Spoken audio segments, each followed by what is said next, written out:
Alrighty, welcome back everyone, it's Garland here bringing you another Neverwinter video, and today we're going to be jumping back into our Lockbox guides.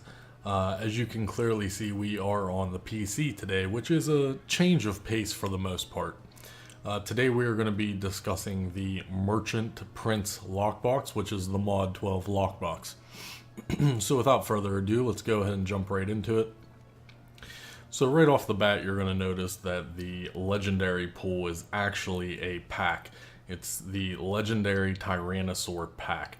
And if you do get it, you do have the choice of picking the war painted or the commander, which essentially they are the same exact item. They're just different skins, which we will go take a look at very quickly.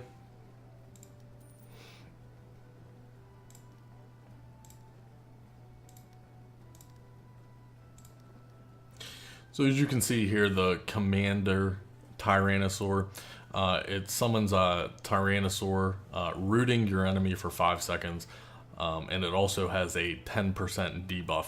Now this is a pretty good legendary mount. I can see a lot of buff debuff classes using this to further increase the overall debuffs.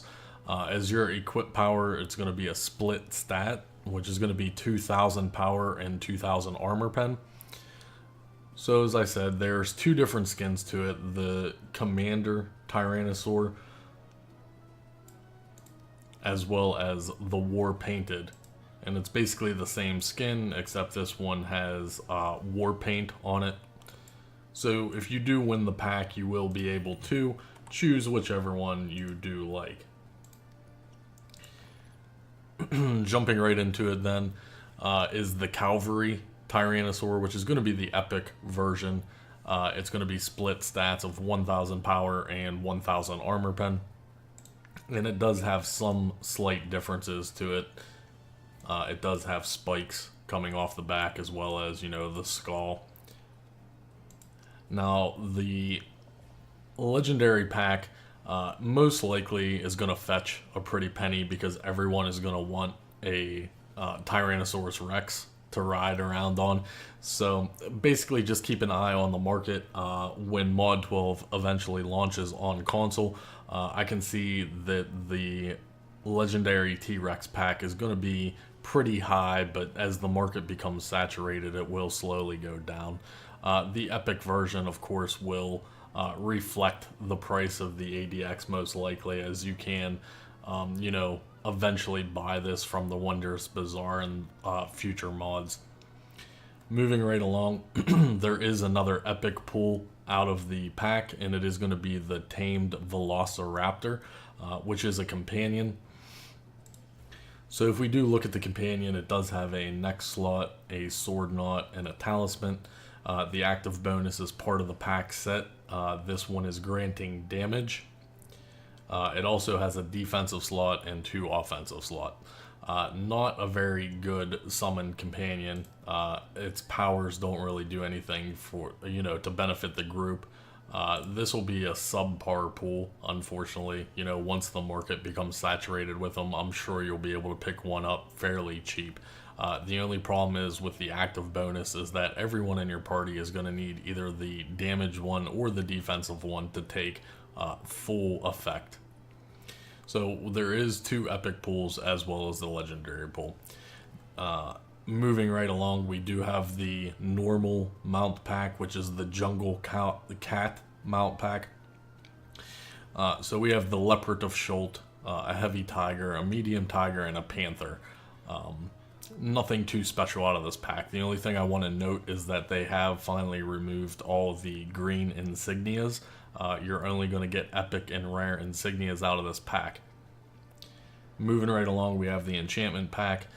Nothing extremely special in here. However, I do want to note that they did finally add Coalescent Wards to the Enchantment Pack. Now, don't get too excited, guys. From the things I've been hearing and the testing that's been done already, the Coalescent Ward is very rare. You're looking at a, like, you know, 1 in 300. So, you know, you open up about 300 of these enchantment packs, you may get 1 Coalescent Ward.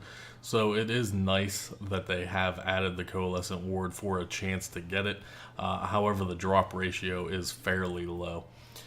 This is also going to be bringing the Fey Touched and the Shadow Clad. So keep an eye on the Fey Touched market, as you know, they will probably go down in price. Moving right along, we do have the Artifact Equipment Pack, which is going to contain the Demogorgon set. So the Baphomet's Infernal Talisman and the Demogorgon's Girdle of Might are both coming out of this as epic.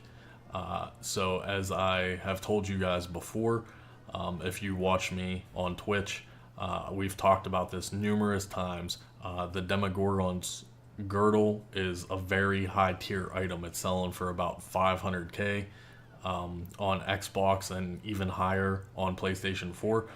You guys do need to sell those before Mod 12 launches. When Mod 12 launches, these are going to be dropping out of the pack, and they will severely decrease in price. Moving right along, we do have the Companion Pack.